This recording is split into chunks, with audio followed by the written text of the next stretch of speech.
Bonjour à toutes et à tous, c'est 101% et aujourd'hui ce 101% est placé sous le signe de mon incapacité musicale. Et certains ont l'oreille absolue, et bien moi j'ai l'oreille dissolue. Voilà, je suis nul, je suis incapable de refaire plusieurs sons d'affilée. Lorsque j'écoute de la musique, j'entends juste... Voilà. Bon, il y a les paroles, hein, c'est pour ça que j'écoute du Brel ou Volo par exemple, parce que j'aime les paroles. Mais alors la musique, ça me passe... alors vous voyez, je suis 1m60, mais alors ça me passe vraiment à un peu plus de 3 mètres. D'abord le sommaire, parce que c'est quand même une émission. Hein. On n'est pas là non plus pour parler comme ça. Hein. C'est pas la foire d'empoigne. La foire d'empoigne, ça fait hyper longtemps que je n'avais pas utilisé ça. Je ne sais même pas si j'avais utilisé cette expression un jour. Bref, nous allons avoir un reportage, un temps perdu, rétro and magic, mais on commence avec l'info du jour. Qu'est-ce qu'il y a aujourd'hui? Qu'est-ce qui s'est passé? Je sais pas.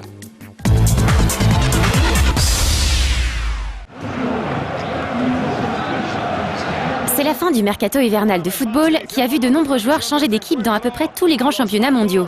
Ceux qui ont suivi l'actualité savent que le Real Madrid a notamment recruté Lassana Diarra, mais également Julien Faubert, qu'Arsenal s'est attaché les services du Russe Arshavin, ou encore que Marseille a fait signer Brandao et Wiltord. Bien entendu, les deux simulations de foot que sont FIFA et PES se devaient de réagir au plus vite afin de coller à l'actualité, en tout cas pour les versions PS3, 360 et PC de leurs titres. Et comme souvent pour tout ce qui concerne l'aspect online, c'est le jeu d'Electronic Arts qui est en avance et qui propose d'ores et déjà une mise à jour. Celle-ci inclut tous les transferts effectués cet hiver ainsi qu'une refonte des 11 types pour que chaque équipe évolue sur le terrain de la même manière qu'en vrai.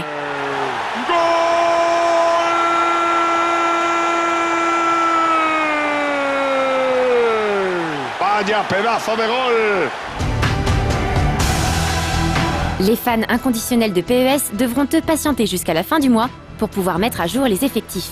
Konami annonce que près de 200 footballeurs ont été créés pour l'occasion et que les stats de milliers de joueurs seront remis à niveau. L'éditeur japonais précise aussi que de nombreux contenus téléchargeables arriveront dans les mois à venir.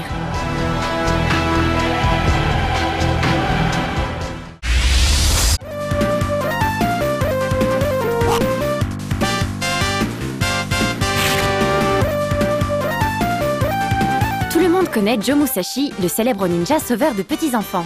Et bien lui aussi revient à la fin de la semaine dans son 3e épisode nommé Shinobi 3 Return of the Ninja Master. Le maître ninja fait son retour dans une aventure plus longue, plus belle et très variée. Fini les décors urbains, Joe se retrouve dans un Japon à l'ambiance bucolique. Encore une fois, il faut compter sur ses qualités de lanceur de kunai et son art de la magie pour défaire le syndicat du crime. Joe est de plus doté de nouveaux mouvements comme le coup de pied aérien, la possibilité d'escalader des falaises ou encore de s'accrocher au plafond. Notre ninja au nom américain se retrouvera même dans une course-poursuite à cheval qui restera dans les mémoires.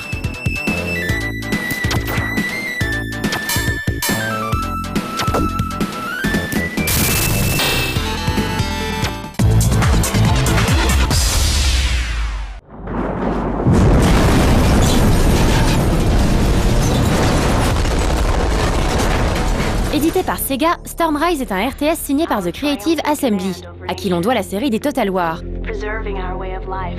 Pour une fois, le projet n'est pas uniquement destiné aux joueurs PC, puisque le jeu a également été développé pour la 360 et la PS3. Un pari audacieux tant la manette semble peu adaptée à ce style de jeu. Cette fois-ci, un effort tout particulier a été fait sur le système de contrôle, qui s'avère certes complexe, mais extrêmement profond. L'utilisation des sticks est l'un des points essentiels du gameplay. Celui de gauche sert à diriger la caméra, mais également à désigner l'endroit où l'on veut envoyer ses troupes.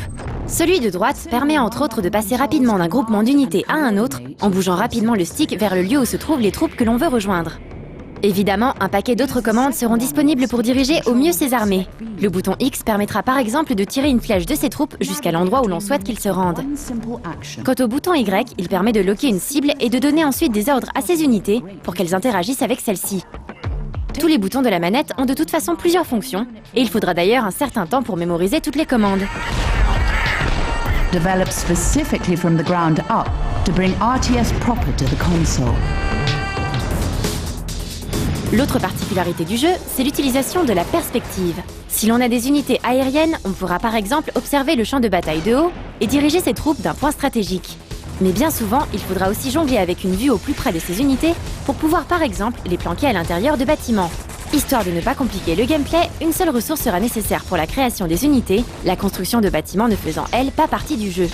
Il faudra donc établir une stratégie afin de récupérer les points de contrôle, tout en sachant qu'il sera possible de retourner la situation à tout moment. Bref, Stormrise s'annonce comme un RTS extrêmement complet, et l'un des rares jeux de ce type à ne pas faire de concessions malgré son passage sur console. On reviendra bien entendu sur lui d'ici peu, car il sort sur PC 360 et PS3 dès le 20 mars prochain.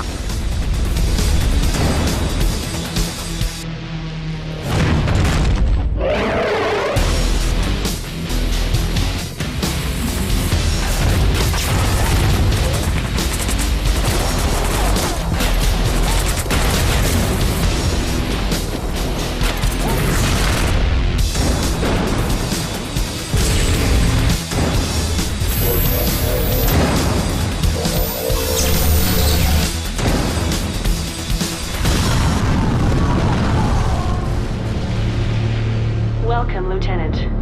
I am Ava. I will guide you through the future of command.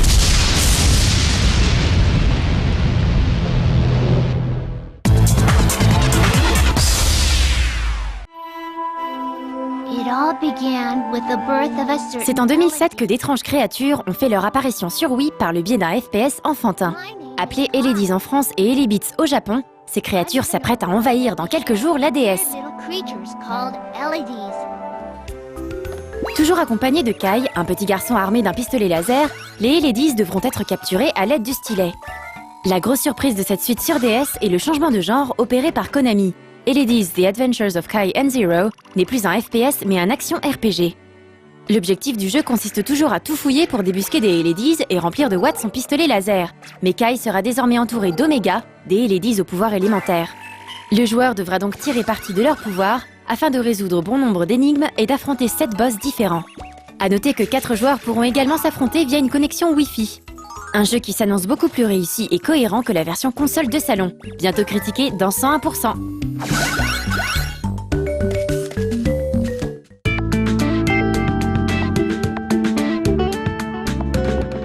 Bon, bah alors allons-y, la casquette. Alors je vais chanter un générique d'abord. Alors ça c'est le premier test, hein. Chanter un générique. Samouraï Pizza Cats. Samouraï Pizza Cats.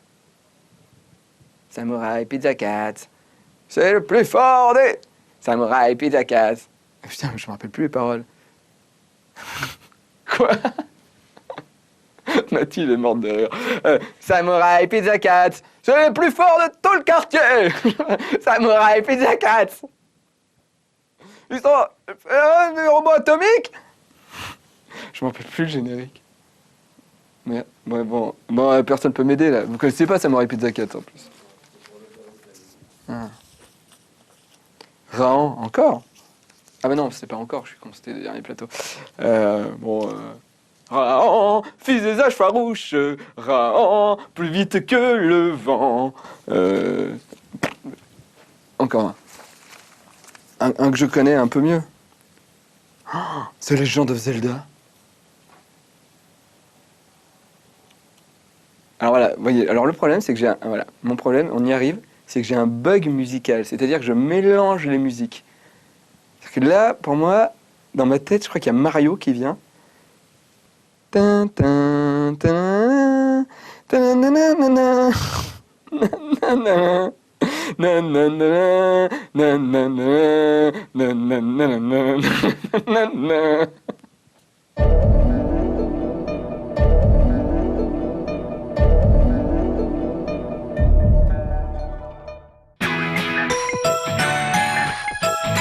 Contraction de costumes et de playing, le cosplay est une pratique qui consiste à fabriquer par soi-même les costumes de ses héros préférés pour tenter de les incarner. Dans les années 80, le cosplay était considéré au Japon comme une étrange nouvelle activité de fans hardcore d'anime et de manga. Les otaku de l'époque ont eu bien du mal à faire comprendre leur passion aux médias et au grand public qui les prenait pour des cas sociaux. En 2008, une vingtaine d'années plus tard, le cosplay est à présent bien intégré dans la culture et l'imaginaire japonais, et l'art du déguisement est devenu une industrie à part entière. En plus du World Cosplay Summit, un championnat international de cosplay qui se tient tous les ans à Nagoya, plusieurs magazines paraissent tous les mois et des chaînes de magasins proposent des articles spécialisés dans ce domaine. Nous sommes ici à Tokyo, dans le quartier d'Asakusabashi, à l'est d'Akihabara. C'est ici que se situe un des plus prestigieux magasins de cosplay de la capitale, Zephyr. Ce magasin est un peu spécial car il ne propose pas seulement des cosplays tout faits, comme la plupart des boutiques du genre. Il s'est au contraire diversifié dans les accessoires, les perruques et la photographie.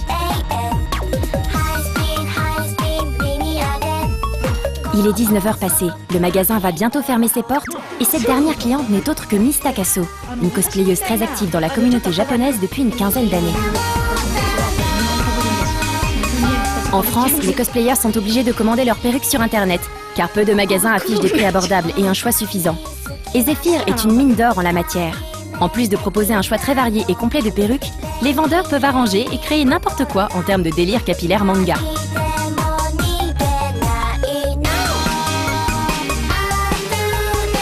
À l'étage supérieur du magasin, on retrouve des costumes, accessoires, mais aussi perruques et pièces détachées de Poulip, BJD et autres poupées qui font fureur en Asie depuis quelques années. C'est parti pour une visite guidée par Miss Takaso en personne. Konnichiwa. 私コスプレイヤーの高そうです。今日はいつもお世話になっているウィッグショップのゼファーさんに遊びに来ました。でここでいつもウィッグばっかりじゃなくていろんなコスプレアイテムとか取り扱ってるのでとても面白いので見に行きたいと思います。ではよろしくお願いします。いつも買おうかなどうしようかなって迷ってるスーパードルフィーのドレスが飾ってあります。でスーパードルフィーの形にはいくつか種類があるんですがこれは一番オーソドックスなタイプの SD13 っていうタイプです。でこれはスーパードルフィー専用のトルソーに着せてあってすごいフリルもすごい可愛くて、ウィッグだけじゃなくてコスプレイヤーはこういうスーパードルフィーとか大好きなんでついでにこういうのを見てくんだと思います。コスプレ衣装って人間用で着るのも大体1万円くらいなんですけど同じくらいの値段もスーパードルフィーに大事なお人形さんにかけるのでちょっとこれは愛がないとできないと思います。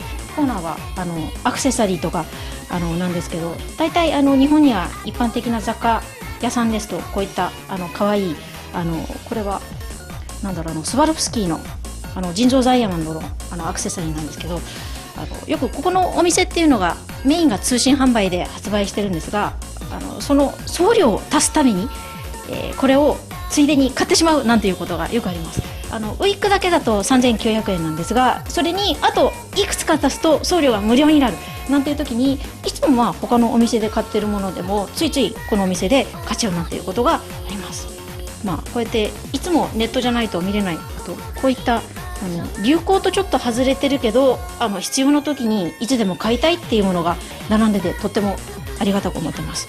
じゃあこっちで私いつも買ってるすごいこれがつけ爪です。この爪につけるやつなんですけど、こ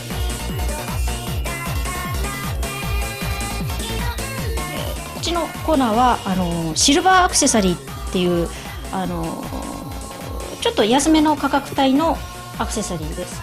でどうしても普通のダイヤモンドとかついているアクセサリーだと1万円超えてしまうんですが人間用だけじゃなくてなんかスーパードルフィー用のウィッグも売ってるのかな。これハマチです。これいくらですか？2940円。2940円。さすがに人間用よりは安い。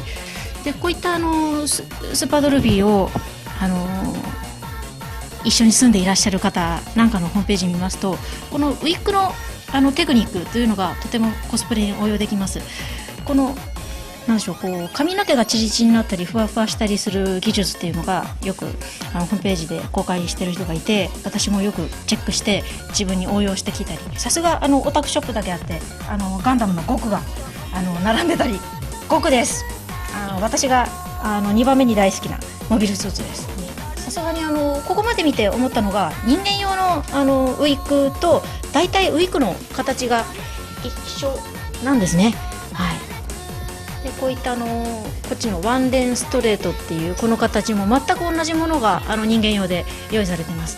で長さも短いものとこうやってとても長いもの大体人間に換算しても人間用だとこれ120センチなんですけど大体同じサイズでラインナップが用意されている。これバイオテックスって書いてあって自分で色を染めることができます。カスタマイズできるんですね。これが私の超得意分野の、コスプレ衣装のブースです。ここはこういう強者性のありがたいところ、ここですね。ここが自分ではできない刺繍です。これはこういうのでやられてるとどうしても買っちゃおうかなって、自分では同じの作れるのは分かってるんですけど、どうしても心が揺れる、買ってしまう。私が一番今欲しいと思ってるのがこちらが、女神異聞録ペルソナの女子制服、こちらが1万円を切っています。9800円で、これ確かに自分で作れるのは分かっているけど、こういうワッペンとかもしこれコスパ製で買うと買わなきゃ3800円くらいで買わなきゃいけないんですが、実はこのワッペンが今廃盤になってるんです。ましてや自分でこれを刺繍するとなるとちょっとやってられないで、これがついてて9800円だと思わずで、色も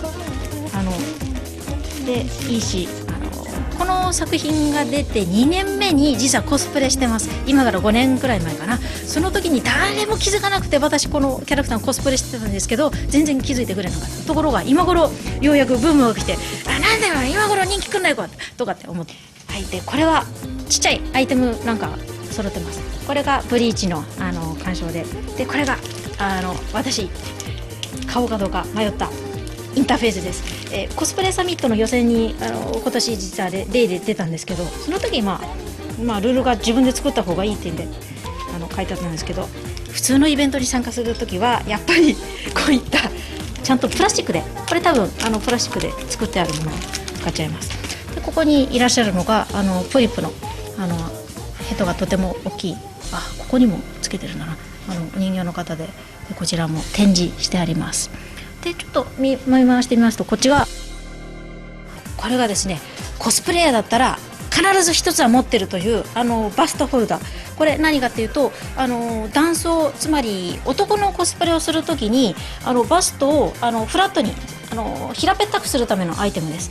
でこれ値段がウィッグと同じ3600円で、こっちがちょっと物がいいやつで5145円。ライオンボードっていう造形とかアイテムを作るときに必ず使うものです。でこれはうちに山のように大量買いしました。でこれ何かっていうと、普通のウレタンとか発泡スチロールと違うのが、熱を加えて曲げることができます。ただ軽いだけじゃなくて形が変えられてボンドができる。つまりこういった曲面とか綾波レイのプラグスーツの胸のパーツなんかをこう立体裁断してこういうふうに熱を加えると滑らかになるんですよ。でそれを作るために今日本で一番オーソドックスと言われているアイテムがこれです。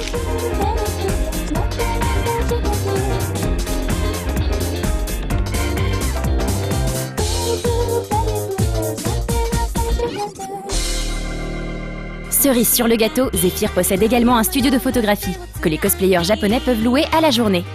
Plusieurs décors sont installés avec du matériel que l'on peut librement emprunter. Les cosplayers sont ensuite invités à exposer leurs photos sur le site internet du magasin, échangeant ainsi avec des communautés de tout le pays. Zephyr offre donc la possibilité aux cosplayers japonais d'aller plus loin dans leur passion. Le magasin est un lieu de création, de conseils et le site internet propose d'étendre le réseau des clients aux visiteurs.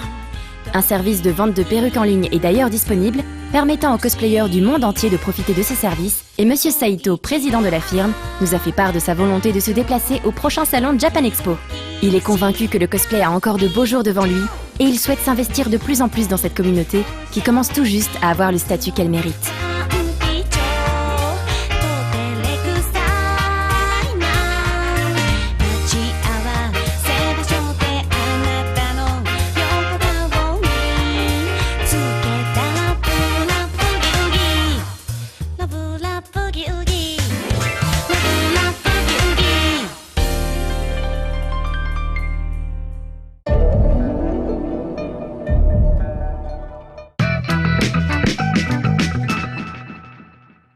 Alors vous savez, dans les ordinateurs, il y a une sorte de mémoire, hein, ce qu'on appelle la mémoire vive, je crois. Enfin voilà.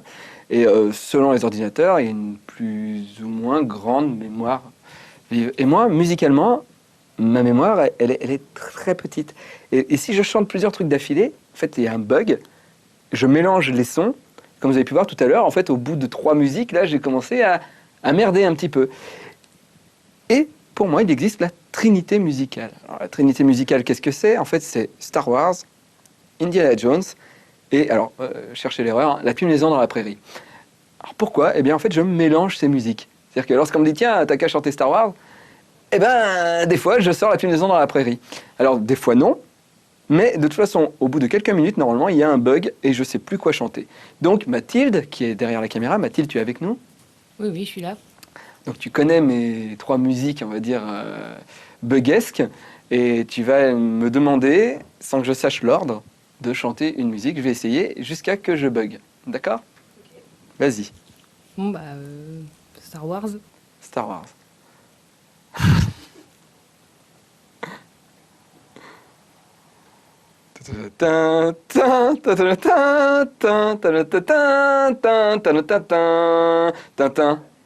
Très bien. Ouais. Alors maintenant, tu vas essayer Indiana Jones.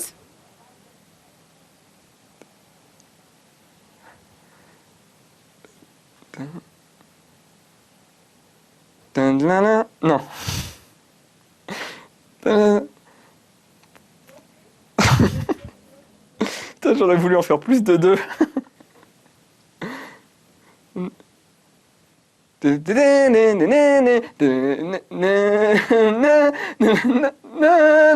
c'est Star Wars. Bon, voilà, le bug il est atteint, de toute façon, même pas au bout de. Sinon, la tuition de la prairie, c'est. Je suis tout Facile. rouge en fait. J'y arrive pas.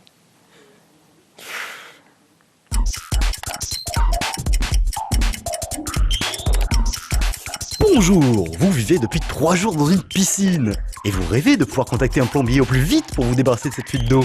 Mais alors que faire durant vos heures supplémentaires? Bienvenue dans Temps perdu.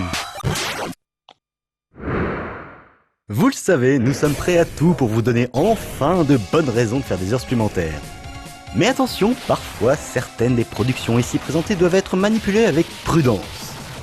Prenons par exemple le formidable, que dis-je, le merveilleux No It Will Love 2 d'évolution de Joachim Sandberg. Ici, vous incarnez Soda qui doit se battre contre plein de méchants et... Ouais bah ok.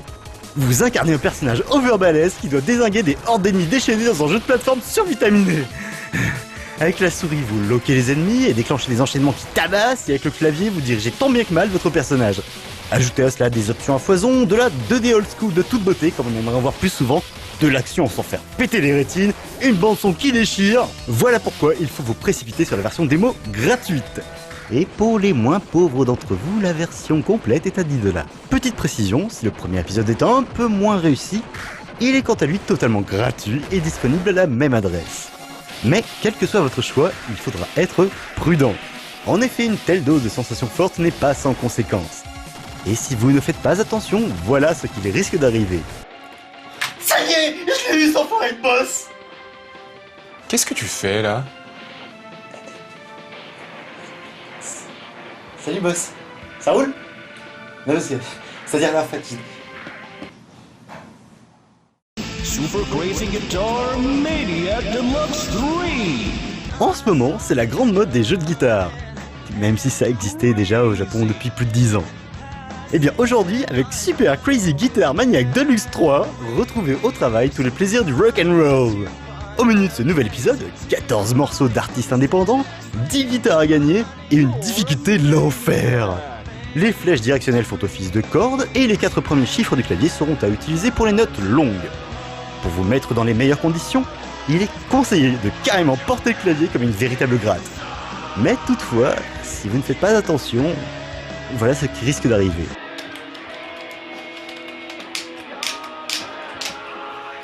Qu'est-ce que tu fais là? Genre, non mais c'est... Vous savez, c'est la dernière fois que je me suis bloqué le dos. Eh ben...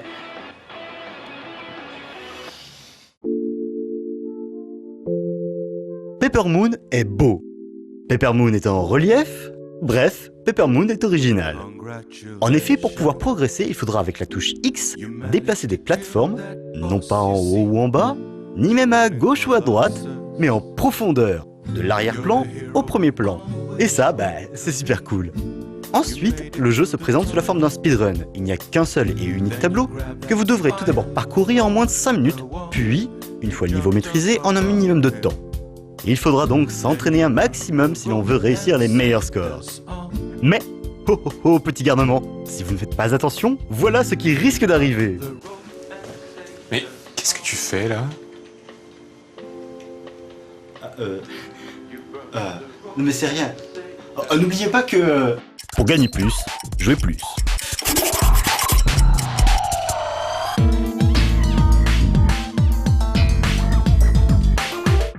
C'était temps perdu. Je sais pas si je rechante un truc. Un encore.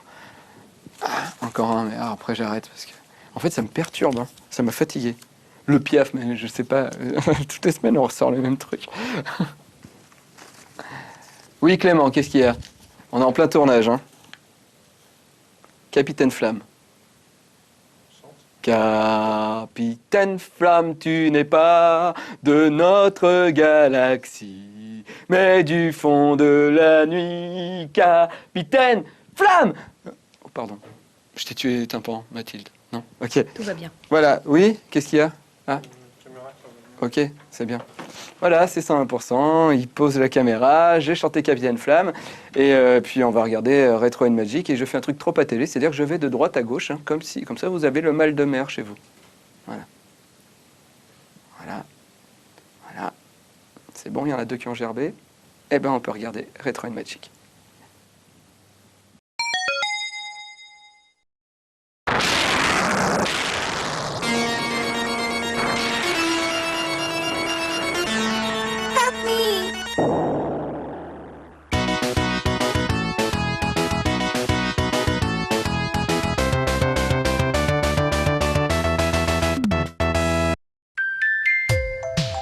La PC Engine est volontiers surnommée la console du shooting.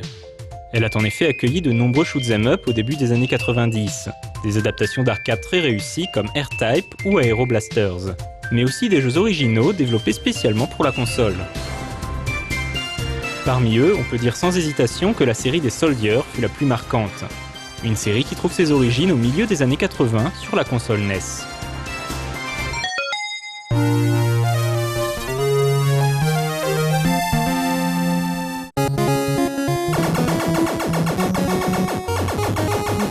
Développé par Hudson Soft et sorti en 1986 sur MSX et Famicom, Star Soldier est, avouons-le, un shoot qui a vieilli.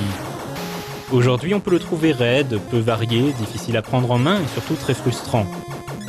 Principal défaut, les ennemis échappent un peu facilement au feu nourri du joueur. De plus, certaines idées des concepteurs ne sont pas très heureuses. Par exemple, le vaisseau ne peut plus tirer lorsqu'il passe sous un élément de décor. Frustrant. Mais au Japon, c'est un jeu mythique, qui est surtout connu pour avoir déclenché la mode du Hayauchi, traduisé par tir rapide. En effet, le seul moyen de progresser était de tirer le plus vite possible afin de toucher le maximum de cibles ennemies. Takahashi Meijin, l'ancêtre des super players et ambassadeur de Hudson, est devenu une star en atteignant le record de 16 tirs par seconde, une performance qui a fait rêver tous les collégiens du Japon des années 80. Ils furent des dizaines de milliers à attraper des crampes ou des ampoules à force d'entraînement et s'en souviennent encore. Ceci explique la place particulière que Star Soldier a gardée dans l'affectif des joueurs japonais, alors qu'il est quasiment inconnu chez nous. Preuve supplémentaire de sa popularité, il faisait partie de la prestigieuse collection Famicom Mini, qui reprenait tous les incontournables Famicom pour la GBA.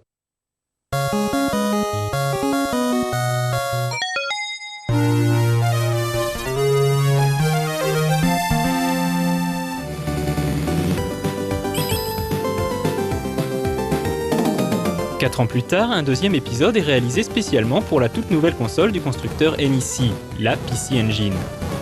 Lorsque les joueurs ont découvert ce jeu au Japon, ce fut un double choc. D'abord, un choc ludique et technique. Le jeu a bien évolué, il est devenu beaucoup plus beau, plus speed et surtout beaucoup plus jouable. Ensuite, c'est un choc au niveau du gameplay. Désormais, le joueur n'a plus besoin de tapoter le bouton de tir, il peut simplement le laisser enfoncer. Voici un changement bien audacieux pour un jeu qui a construit sa légende sur la capacité des joueurs à atteindre des cadences de tir incroyables. Mais parfois l'audace paie, et là, Hudson a vraiment réussi son coup. Super Star Soldier fait partie des incontournables qui ont fait de la PC Engine la console du shooting. Le système d'armement évolutif est bien pensé, les patterns des ennemis sont rythmés et agréables à gérer, et enfin les musiques sont parmi les meilleures qu'on ait entendues sur cette console avant l'arrivée du CD-ROM. Même si les décors de certains niveaux laissent parfois à désirer, traverser les 8 stages est à la fois un challenge et un plaisir. Il y a enfin le fameux Caravan Stage, qui fait partie de la légende de la série des Soldiers. Il s'agit en fait d'un mode de jeu qui se joue au score, et dont le but est de faire le maximum de points dans une durée limitée. Ce mode Caravan tient son nom de l'événement annuel organisé par Hudson Soft, où un camion sillonnait le Japon chaque été, proposant aux joueurs de venir tenter un high score et de gagner des prix. Super Star Soldier a été distribué officiellement en France par Sodipeng, la société distributrice de PC Engine. C'est cela qui a permis à de nombreux joueurs français de découvrir ce jeu.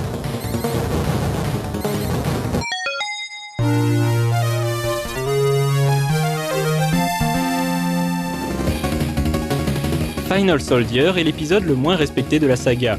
Mal considéré, mal apprécié, on dit de lui qu'il ne fait pas honneur à la série. Ce n'est pas complètement faux. Les graphismes sont devenus un peu grossiers, les armes disponibles sont peut-être un peu moins fun que son prédécesseur, certes. Mais tout est relatif, et Final Soldier souffre évidemment de la comparaison avec le chef-d'œuvre qui l'a précédé un an plus tôt. Il reste cependant très intéressant à bien des égards. Aujourd'hui encore, on peut apprécier le rythme bien particulier de Final Soldier, c'est-à-dire un mélange de frénésie et de fluidité qui rend immédiatement accro et qui offre des moments vraiment euphoriques. Final Soldier est un bon jeu, oui, mais il lui a manqué effectivement le petit quelque chose de plus pour être à la hauteur de Super Star Soldier. Un faux pas qui sera vite pardonné lorsque sortira l'épisode suivant.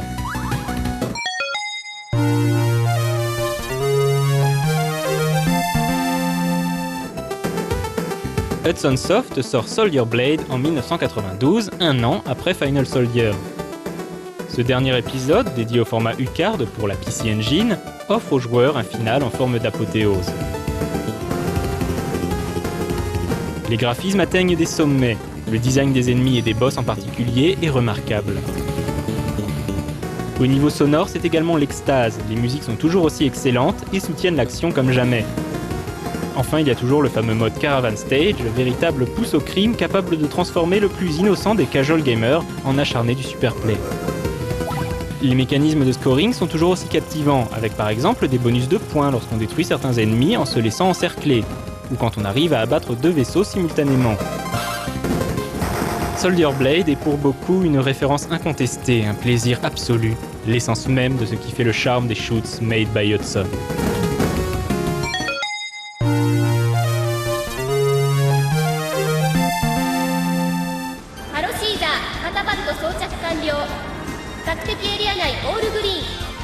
Dans les années qui ont suivi, la série a continué sous différentes formes. Il y eut Star Parodier sur PC Engine CD-ROM. Reprenant le modèle du Parodius de Konami qui cartonnait en arcade, Hudson s'est amusé avec ce jeu à tourner en dérision sa série des Soldiers, mais aussi d'autres grands succès de son catalogue, comme Bomberman par exemple.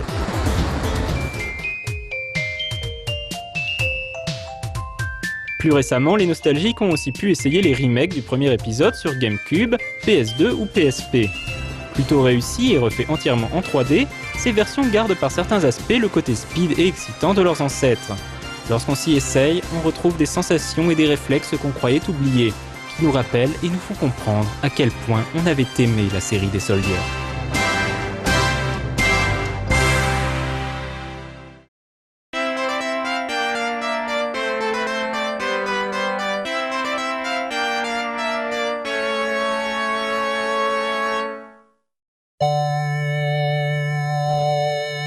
Voilà, ce 101% sur mon incapacité musicale est terminé. Mais pour finir, je voudrais lancer un petit message à toi, Monsieur Cano, mon professeur de musique. Au collège, je t'ai eu en 6e, en 5e. Et puis après, c'était plus la musique, j'étais super content. Et puis j'ai redoublé ma 3e et c'est revenu. Donc je t'ai eu en 3e. Alors là, j'étais pas content. Et donc, voilà, j'avais peur de toi. Oui, j'avais vraiment peur de toi. Et sache qu'un jour, tu m'as déclenché mon appendicite. Je te déteste. Et j'apprenais pas ma flûte. Ouais.